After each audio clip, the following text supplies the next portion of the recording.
message today is on corporate alignment. Are you corporately in line? We hear a lot about being in alignment as an individual, being in alignment with God, and that's the first thing we need to go is to be in alignment with God. But in a corporate alignment with your business, your marriage, your home, you got to work together as a family to meet your destination, your purpose, and stuff like that. And then if an individual comes out of alignment, then the whole group, the whole section gets stuck, and you can't move until that one person comes back in alignment with the corporate on there. And it's a big thing, but like I said, first you got to be in alignment with God. Let's go here. My job, I'm a land surveyor. I'm a little loud. I'm a land surveyor, and my main objective is perfect alignment. Horizontal and vertical. I went backwards there. Horizontal, vertical. I have to be precise with my alignment. Surveyors are the starting point of any job on there. We have to be precise. We guarantee our work within a quarter of an inch. A lot of jobs want it within 3/16 of an inch to start out on. And if I'm out from the starting point of my job, as they build or as they dig under, things come out of alignment and things don't work. And they're going to have to stop that spot and readjust to make it work. So starting at the bottom, starting from scratch, we'll talk about foundation. You got to have your foundation smooth, good, dug deep, dug sturdy, be precise.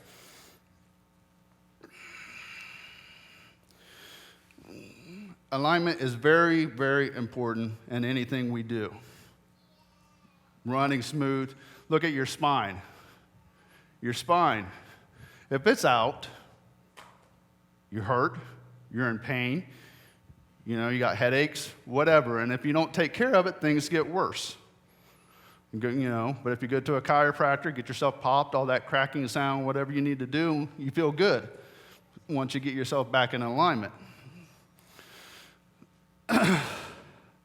Alignment definition: an arrangement in a straight line or in a correct or appropriate relative position. Another definition, and kind of what we're going to go on, a position of agreement or alliance. So everybody agreeing where you're going, what you're doing, what you're pursuing, how you're getting there. And this is very important in the church family, in your own personal family, in your job on there. All three of those, you got to be perfectly in line on there. Look at business alignment. I just look up some of the stuff for a business alignment. Business alignment occurs when every aspect of an organization and how it operates aligns with its clear purpose on there. So everybody has the same mindset, everything, the leaders. This goes with your leaders too on there and anything. We have to be in the mindset and the clear purpose and understand where we're all going to. Another look at alignment.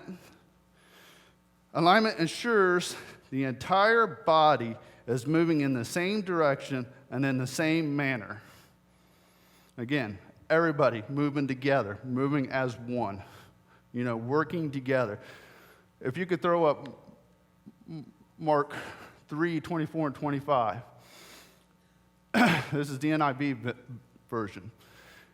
If a kingdom is divided against itself, the kingdom cannot stand. If a house is divided against itself, the house cannot stand.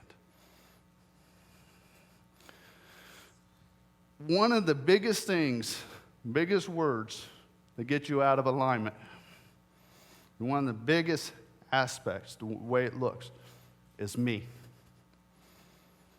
Selfishness. That's where things start to get out of alignment. It comes with me. What I'm thinking, what I think should go, how things should work on there. There's a lot of scriptures and numbers, and that's where I'm going to go to with all this to make my point on there, but I didn't post it on there because there's a lot. Because you start with Numbers 11, with the Israelites and Moses going to the promised land on there. Moses has his hands full had his hands full with people. And in Numbers 11, they start griping. They start complaining. They start complaining because they have manna. They don't have meat to eat. They weren't seeing the miracle that God was doing for them. They go outside and they have food that they could just pick up. But they got unappreciative of what was going on there, and they wanted meat.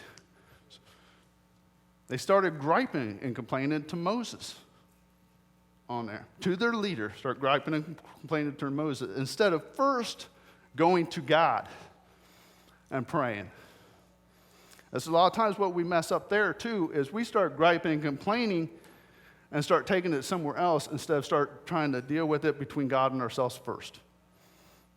We need to start praying about it and start, seeking God where he wants us to go. This is what we want to do, on there. Hope I'm making sense.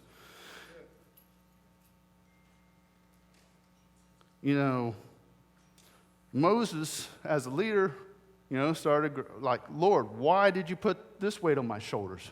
Why did you give me this burden to have to carry all these people? Moses pretty much said, why don't you kill me? I can't, I don't want to do this on there. It's too heavy. It's hard. We as a church body got to understand the weight we put on our leaderships.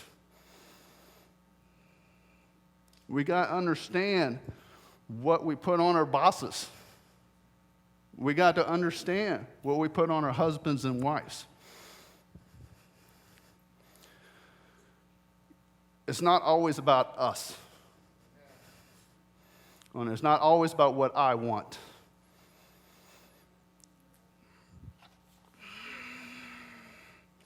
Jealousy is another thing to knock us out of alignment. You look at Miriam and Aaron, they were jealous of Moses. But they were griping about who he married. They weren't coming completely out with the truth of why they were angry. People often argue over minor disagreement, leaving the real issue untouched. We don't want to get to the core because sometimes we're afraid of what people think on there.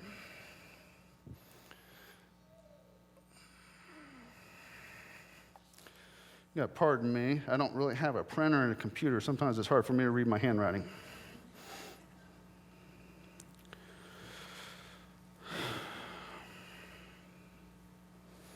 When you're in a disagreement, stop and ask yourself, if you're arguing over the real issue, or have you introduced a smokescreen by attacking someone else's character?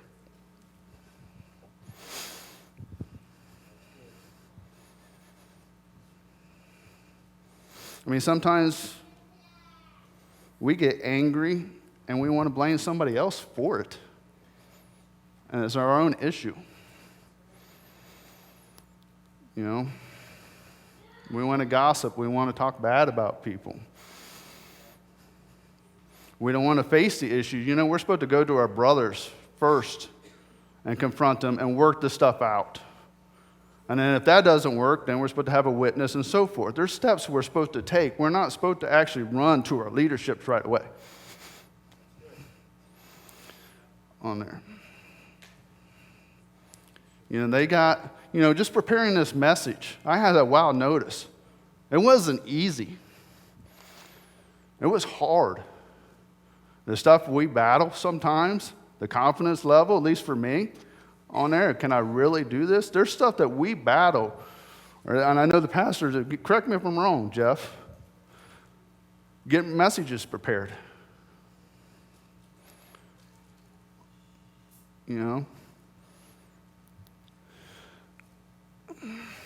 we'll look at 13, Numbers 13. When we sent out when Moses sent out the 12 men to check out the promised land. You know, they check out. It's everything that God said it was going to be, right? They come back. They have proof, you know, grapefruit, stuff like that and everything.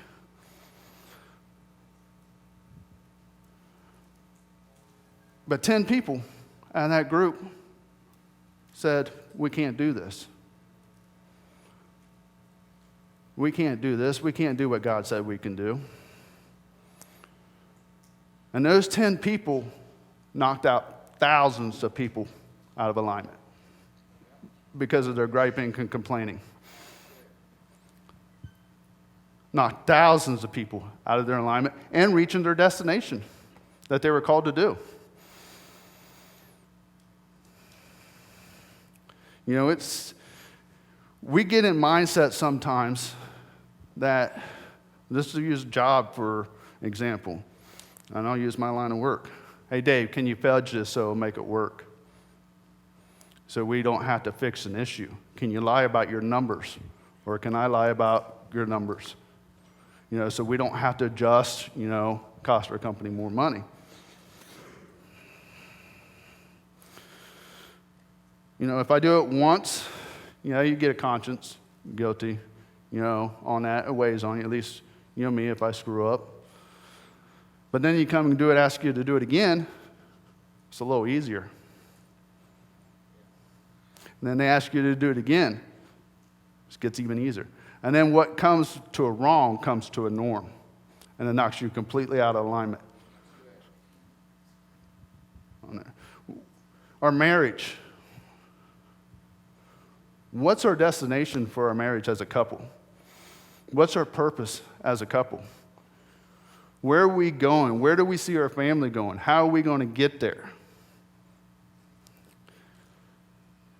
We got to understand when you go, and it's kind of weird from a divorced man talking about this, but you need to step into your marriage already happy. Your cup already full. You don't need to be stepping into marriage expecting that person to make you happy. You should already be happy on there.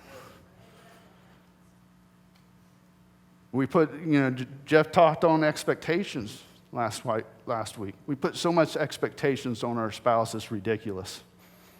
Without communication.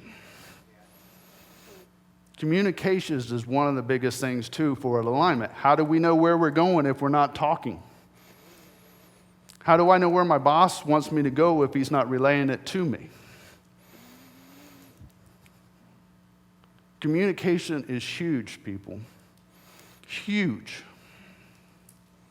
How are we representing our family, our name at our job? How are we representing FFCC at work?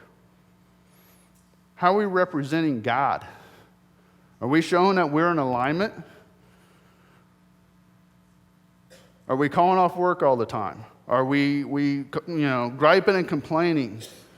You know, are we talking bad about people? I mean, we should be seeking why God put us there first. What's our goal? What's our position there? What does He want us to do? If we have a boss that's out of control, you know what we should be doing is praying for him. Being an example of the light on there. Where, you know, if we have an employee that just gets on our nerves so bad, which way are we going with it? Are we talking stop bad about them? Or are we seeking what we need to do to not let them get on our nerves, or whatever, you're praying for, whatever on there. We got to switch our mindset and get out of the negative mindset. Negativity makes people miss their destinations all the time. Misses their purpose.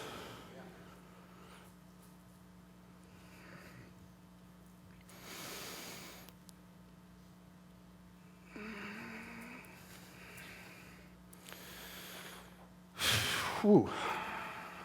You understand that Moses didn't make his destination. The leader of the Israelites that's supposed to take him to the promised land did not make it to his destination. Why didn't he make it to his destination? What caused the issue why he didn't make it to his destination?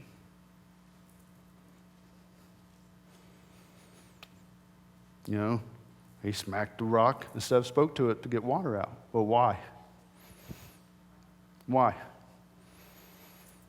Because he was frustrated, agitated, spent. Because of griping and complaining. Now, Moses had his choice. He made his choice to do what he needed to do.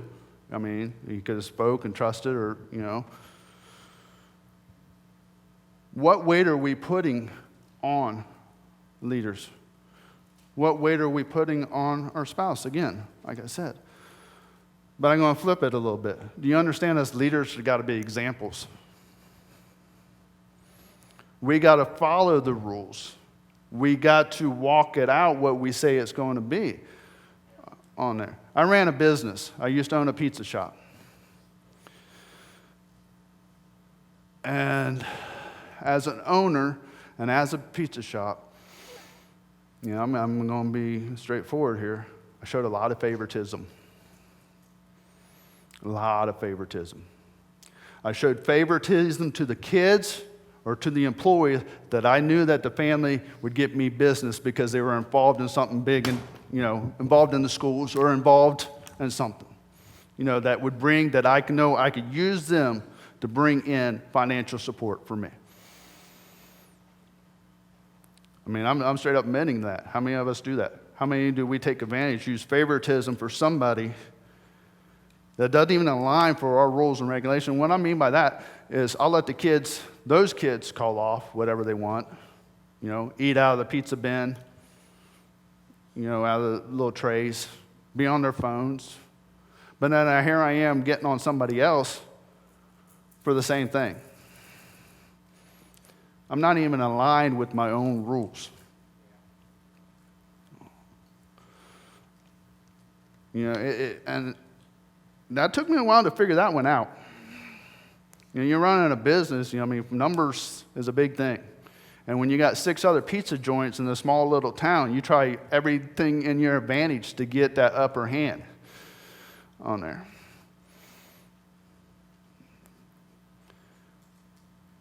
Am I making sense, guys?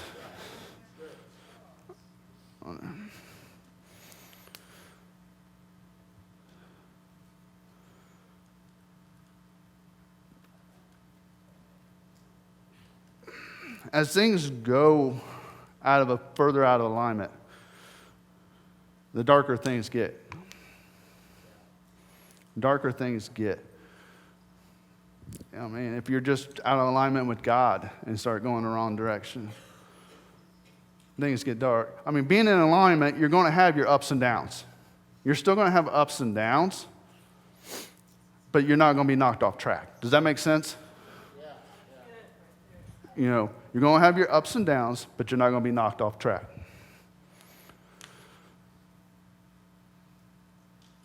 And it's not always easy being in alignment. It isn't. I mean, and I'm going, you guys know me, I'm very transparent, very real. 2 years ago, back in October, I had to take some discipline issues here from leadership from the church. I was not happy. Not happy. I didn't agree. I did not agree. Did not agree with it. Did not agree with it. I left. What was it? I was gone for 2 weeks on there. 2 weeks. I wasn't coming back. Then I got to thinking, actually, I'm not thinking, Lord really started speaking to me. And this is where this message came from.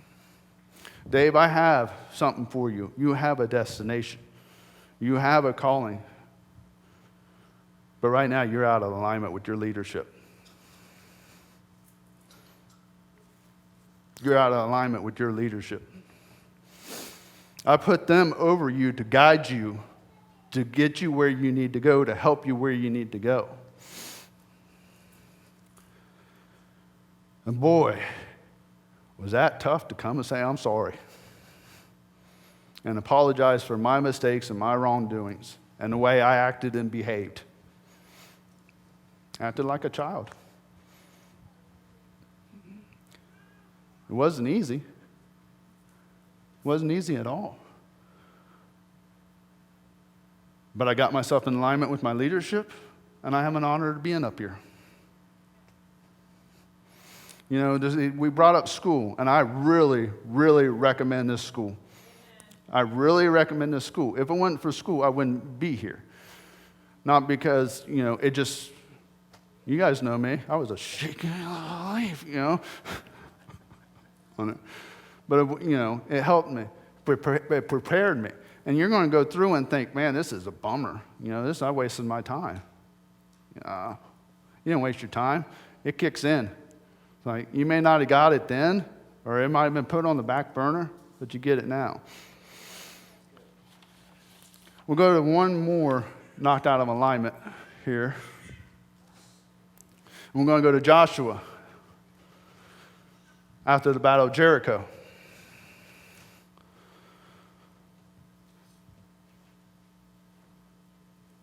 They won the Battle of Jericho on there, but God told them to keep the silver, gold, and all this stuff for an offering for him. But there's one person that didn't do that. And it's Akron. How do you pronounce his name, guys? Help me out. Nobody knows? A-C-H-A-N. Achan. Achan. There we go. Achan. Well, nobody knew Achan had kept this gold, stuff like that, hidden or whatever it was on there. The Israelites go for another battle, and they get their tails kicked. Downright kicked. And they can't figure out why. They cannot figure out why they got beat. Well, it's because of Achan. You know, one person out of alignment caused a whole group of people to lose. Why did Achan's sin bring judgment to the entire nation? Although it was one man's failure, God saw it as a disobedience to a whole nation. Everyone, you know. And if Achan went unpunished, unlimited looting could break out. So he had to, punish Achan. But one person screwed up a whole group of people's destination, victory. And nobody knew this person was out of alignment.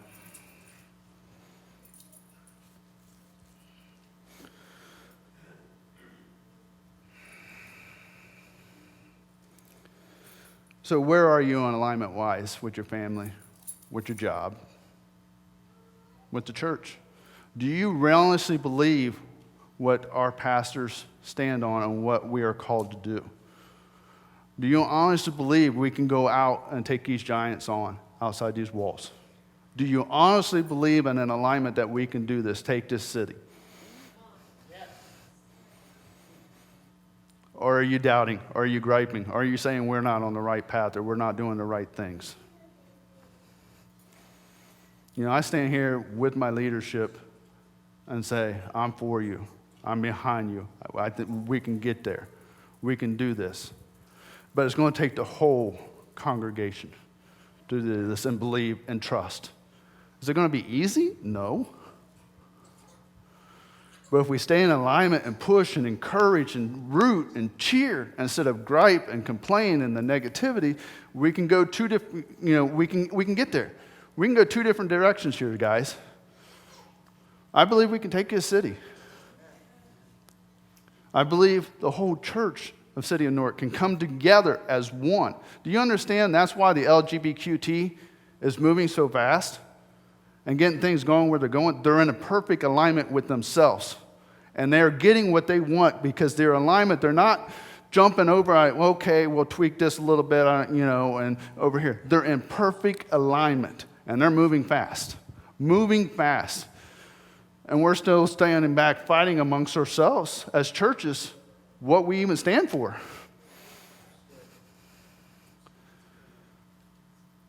So let's represent FFCC at our workplace, out in the community. We represent, it's just like representing our parents, We're representing your last name. Do you want to disappoint your name? What's the name reputation you want to have? Do you want to disappoint the name FFCC? Or if your name has a bad reputation, do you want to turn it around? Does FFCC have a bad name reputation? Do we want to turn it around? Let's come in alignment. I love these guys. I love our pastors. I love our leadership on there. And they got their hands full. They got their hands full. They do a lot behind the scenes that we have no clue what they deal with on there. I'm going to transition a little bit because Josue wanted me to do this a little bit. It's kind of a testimonial. Jeff Van Dyne talked about testimonials last week on his message.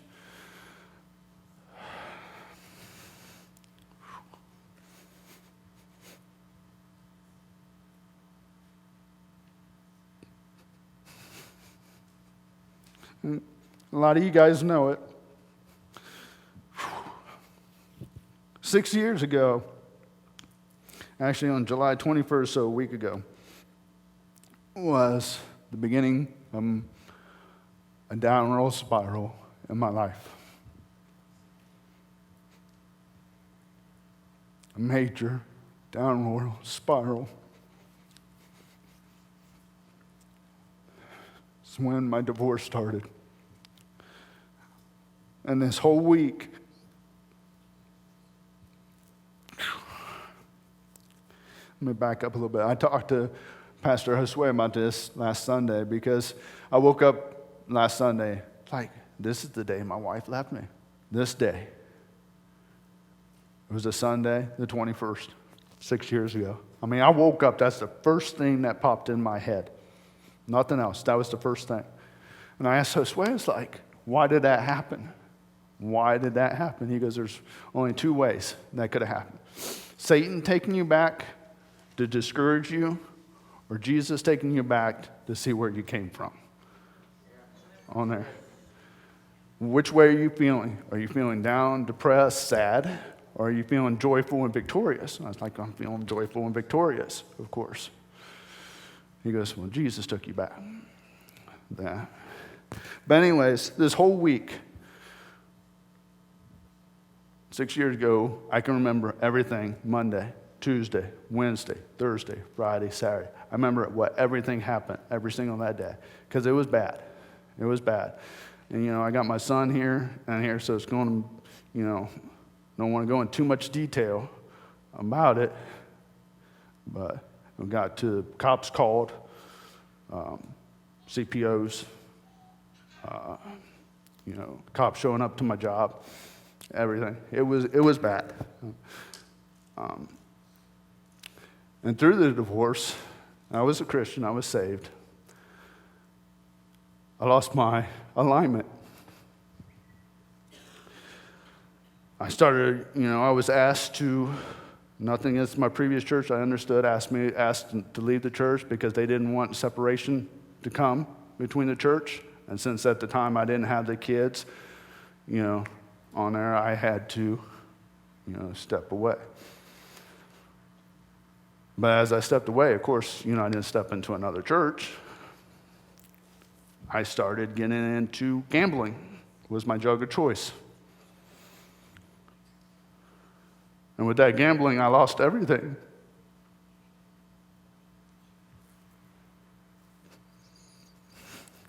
my business, my car, my home.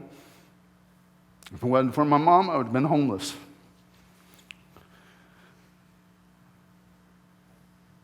But with the praying mom and with God, things turned around. I mean, with Pastor Josue and our leadership. I guess my point is, guys, I'm standing up here today.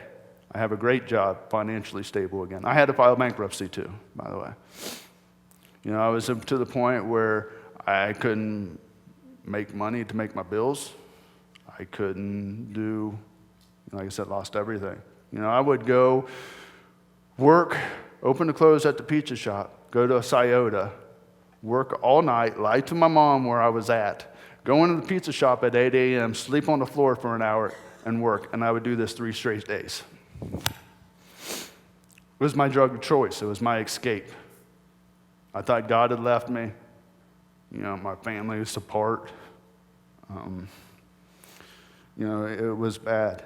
Instead of being in alignment with God, I went through a really dark stage that if it wasn't for a praying mom and Pastor Lee and Pastor Josue, I would not be standing here. I was this close to taking my own life. People, it's okay not to be okay first. It is okay not to be okay first. What is not okay is picking yourself up and start fighting for yourself. You are important. You are valuable. But you have to make that choice if you want to fight. You can have people praying for you. You can have people rooting you on, people giving you advice, but it comes down to your choice. If you want to be stuck where you're stuck at. Or if you want to wipe yourself off and get going. It's not easy. I'm not going to sit here and say it's easy. Sometimes it's painful. But it's great at the end, coming through. My breakthrough is coming. That's my song. I was singing that through my whole process. And people, if you don't know the Lord Jesus Christ as your Lord and Savior, you don't know what you're missing. You don't know what you're missing. I'm not going to stand up here and say being a Christian is always easy. It's not. But there's joy involved in no matter what. And you got support and going behind you, and God is with you through this. And you can't do it by yourself. You can't. You see people out there doing it. It's like, man, they got it together. No, I've run it to millionaires. They up front, they think they have it together, but you get them in the back room alone, they don't have it together. They don't get it. They don't understand. They're a mess. They're alcoholics. They're cheating on their wives. They don't get it. And we look at that visually and think they got it together. Don't. We don't have to put a front on either. We don't have to put a front on and saying we are okay. Why do it? There's some things, that you don't want people to know. I get that. But we don't have to put a front. It's okay not to be okay. And if you don't know the Lord, I tell you, it's the greatest thing. If you don't know Him as Papa, Daddy, have Him sit in your arm, sit in His arms and let Him love on you in that presence. Worship is my favorite thing. I wish I could feel that present all the time. Worship is my favorite thing, that present.